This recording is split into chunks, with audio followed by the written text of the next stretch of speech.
أيها النبي حرض المؤمنين على القتال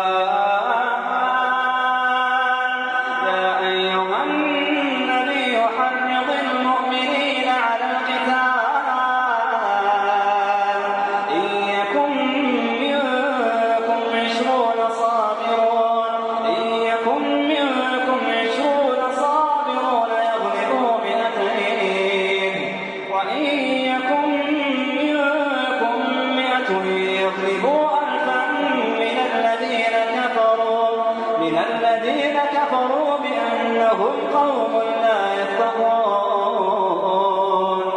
الآن خفف الله عنكم وعلم أن فيكم ضعفا فإن يكن منكم 100 صابرة يغلبوا 200 وإن يكن منكم 1000 يغلبوا 2000 بإذن الله والله مع الصابرين.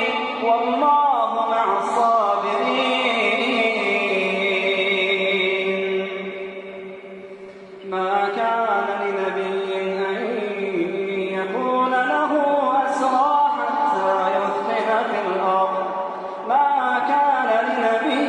أن يكون له أسرى حتى يثخن في الأرض تريدون عرض الدنيا والله يريد الآخرة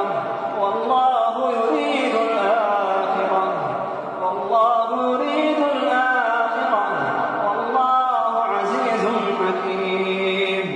لولا كتاب من الله سبق لمسكم فيما أخذتم عذاب عظيم.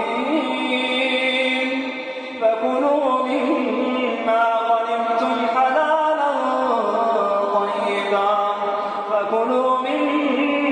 غنمتم حلالا طيبا واتقوا الله